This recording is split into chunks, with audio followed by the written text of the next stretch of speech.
Well, you're still here and still going through the presentation, so I'm going to guess that we are actually pretty happy to see that the Khan Academy does meet most of the EDUU625 standards. And that's important because, again, we talked about how that was the gold standard for what we want an online program to be, or a blended program to be in our case.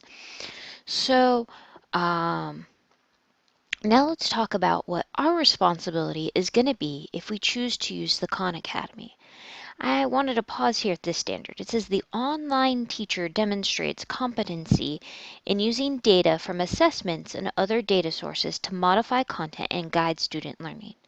The teacher does this, not Khan Academy, but us. So let's talk about how Khan Academy is going to help us be great blended teachers. So the first thing that I really liked about Khan Academy, and one of the features I think we're going to be using a lot in order to meet these EDUU625 standards, is all the different reports that we can get on the students. We can see how the class is doing as a whole. We can see how an individual student is doing overall. We can see how an individual student is doing on a specific skill or standard. We can really drill down into that data, and we don't just know, hey, this student's a B student or a C student. We know, hey, this is an A student on doing proofs and a C student on trying to figure out area. That lets us know who to help, when to help them, and what type of help they need. And that's really important to know. Khan Academy isn't replacing you as the teacher. It's giving you a tool to use to become a better teacher. And this is one of those tools. And Khan Academy gives us a lot of great data, but the data is only as good as how you use it. So it's important that you, again, are looking at kind of that overarching big picture, but also looking at some of these reports that drill down into the individual topics. And then once you have this data, it's important to act on it. So, you're going to get a lot of different data from Khan Academy. It's going to tell you how much time the students are spending somewhere. So is the student not getting the material because it's difficult, they're struggling with it, and they're frustrated? Or are they not getting this data because they're not spending enough time there and they're trying to rush, right? We've all had students try and rush through work in our class. So it's great that Khan Academy actually tells us specifically how much time they're spending. It's going to tell you who needs help right now.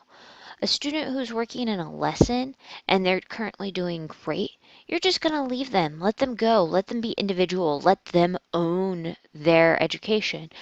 But if you see a student is struggling with a topic, then that's a great time when you know, hey, this student needs help. I have 3 students who are all struggling on doing proofs, so let me get them into a proof group and I can work with them on proofs. Or, this group over here did a great job on area. They can move on. We don't need to do any additional help on that. And then it also lets you see those students as individuals. One of the great parts about Khan is that a lot of your students are going to be able to self-help. So, and I'm going to show you that in a moment, but your student is going to know what their strengths and weaknesses. Khan is going to tell them that, but you're going to know that information too. But what that allows you to do is let the students who can self-help watch the video to figure it out, do a couple extra practices, use a hint. They're going to have a bunch of tools to help themselves, and then you can pull out that student who's still struggling, and you can work with them one-on-one. That's probably the biggest strength of this blended idea that we're trying to go through, is using the data and getting the help where it needs to be when it needs to be there, as opposed to wasting a lot of effort where it doesn't need to be.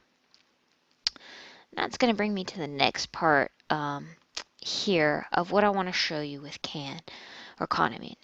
One is that you should go through all the lessons that you plan on your students going through. You should know what features are there for them so that you can help them use the program.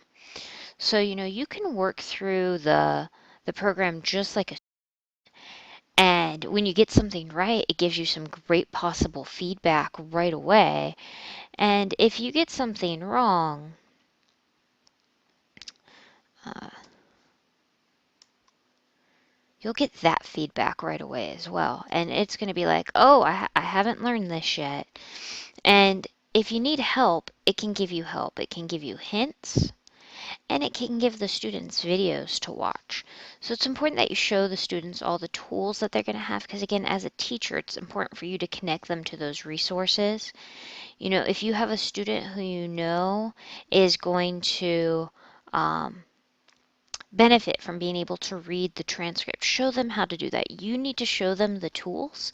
You can't just throw the kids in there and expect them to know how to do it all on their own. So again, Khan Academy has great tools that help us meet all those INICOL standards, but we need to know where they are so that we can help the students access them, and so that we can be the strongest teachers that we can be. So I would wholeheartedly suggest this for us, as long as we as the teachers in this program are willing to go and find these things for ourselves so that we can be comfortable with them, so that we can make our students comfortable with them.